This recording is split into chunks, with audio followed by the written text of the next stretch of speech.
Okay, hi Anna. Let's take a look at this new set of essays you sent us. It's not a graph line, it's a line graph, okay? So make sure you have that accurate. The line graph shows, I don't know about this expression, fluctuated data. Why don't we say the fluctuation in rainfall in millimeters. That's a lot of ins, so I don't like that either. Okay, let's try it one more time. How about you don't talk about the fluctuation here, and you just say the line graph shows the data of rainfall in millimeters in 3 different countries, comma, specifically, not such as, because such as means that there are probably others as well. Specifically, it's not counties, it's countries. England, Scotland, Wales during 2018. According to the graph, comma, Scotland had the highest amount of rainfall in January, March, and October. January, Scotland, January, March, October. Okay, that's true. Between 120 and 140.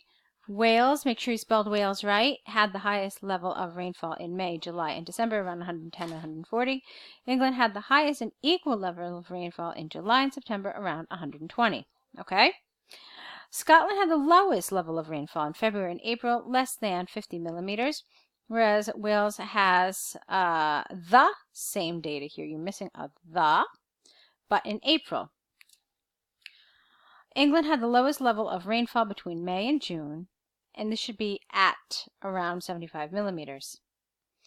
England, purple, May. Okay. Overall, England had figures. I don't like this word here, fluctuated. I don't want to tell you 100% that's wrong, but it feels wrong. It's certainly not a natural expression, so I would avoid it. Instead, let's say, overall, England had figures of rainfall between 75 and 125 millimeters during the year, while Scotland's figures fluctuated between 25 and 125. Wales had data of rainfall between 50 and 125. Okay. You did something I liked, and I got to be honest with you, I haven't seen it before. I thought that was really interesting that you decided to talk about the highs and the lows and when they were. So what ended up happening is you gave us a lot of data, and so you could pretty much plot out those points. Like if you were to try to draw this, you could probably plot out those points and have a reasonably accurate image of, at the very least, the highs and lows of these 3 areas, okay? So that was a smart thing to do. I gotta be honest with you, I haven't seen it before, but I think it's actually not a bad approach. What I don't really care for, Anna, is your overview. And the reason why I don't really care for it is because it's not really an overview, it's a summary, and it has data. Your overview is not supposed to do this. Your overview is essentially supposed to give the main trend, the main most obvious thing happening in this image that you're looking at. So you're clearly, though, not supposed to put any data in it. Okay, what you could have said instead, which I think is an accurate representation, is that all 3 countries showed wide fluctuation throughout the year, but the rainfall in England was more consistent, was the most consistent of the 3. Okay, or England had on average the highest rainfall of the 3. Okay, and you can say that because it didn't have any of those lows that the other ones had.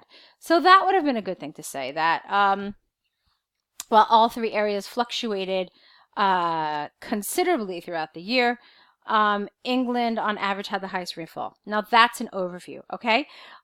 Keep that in mind, that we don't put data in our overview, and yours was rather specific. You're just supposed to give the person, just the person reading it, just a general idea of what you're looking at, so that they can understand the data. And usually, some people like to put it here. I personally like to put it here. Some people like to put it at the end. But okay. Other than that, fine. Let's go on to your task 2. All right, so let's take a look now at your task 2. Extended business hours. Is it positive or negative, and to what extent do you support this? Let's see what you said. Okay. Experts throughout both here. the is needed. So experts throughout both the developed and developing world have debated about the advantages and disadvantages of extended shop hours, not shops working hours. It's shop hours during the days of the week, or even better, just during the week. So sometimes, Anna, simpler is better. It becomes clearer and it becomes more accurate, to tell you the truth, okay? In my opinion, this is a positive development which provides benefits to customers, employees, and businesses. This essay will provide arguments and demonstrate points using examples from Financial Times and Oxford University. Fine. Firstly, due to work, people have limited time, no A, to do shopping. Not after it. That's awkward. So, firstly, due to work, people have limited time to shop. And it's implied. I mean, sometimes this could be considered a form of ellipsis. So you're leaving something out, but what you're leaving out is very clear. Okay? And then it looks like the rest of the sentence has some grammatical problems, so I want to take it from the beginning again. Firstly, due to work, people have limited time to shop. But shops which work 24 hours, 7 days a week, allow them to purchase goods anytime. Okay, note in here. Also, retailers, not retails, retailers who have extended working hours provide many benefits for customers. For example, a recent study by Oxford University, without the, has shown that 80% of office works. What does that mean? Office workers shop in the evening. So you have to change some things around. Furthermore, people usually buy food in shops later in the evening. People who usually buy food in shops later in the evening have a discount around 20 to 50%. All right. Why? I mean, why would they have a discount? Can you explain that to us? And I'm a little confused about this. But let's see.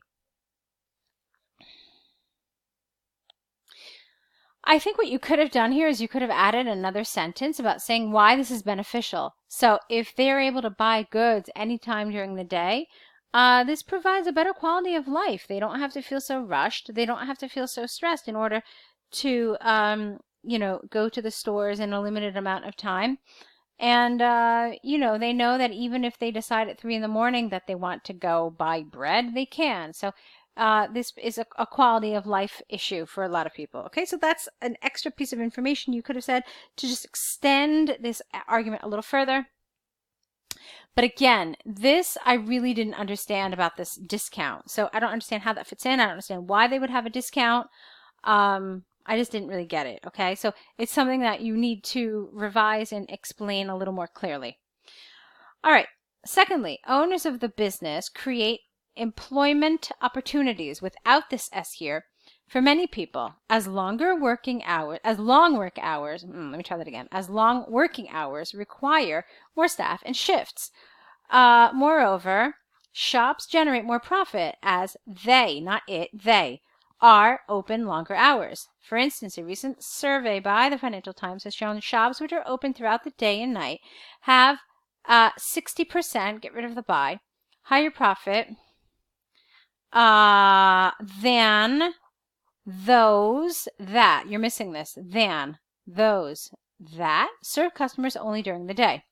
Therefore, businesses with an ES pay more tax, which will be used, ED, to provide social services to people. Okay, I would have said this a little differently. It's a good idea, okay, but I still would have phrased it a little differently. Let's see. So you said that they make 60% higher profit, and that's fine.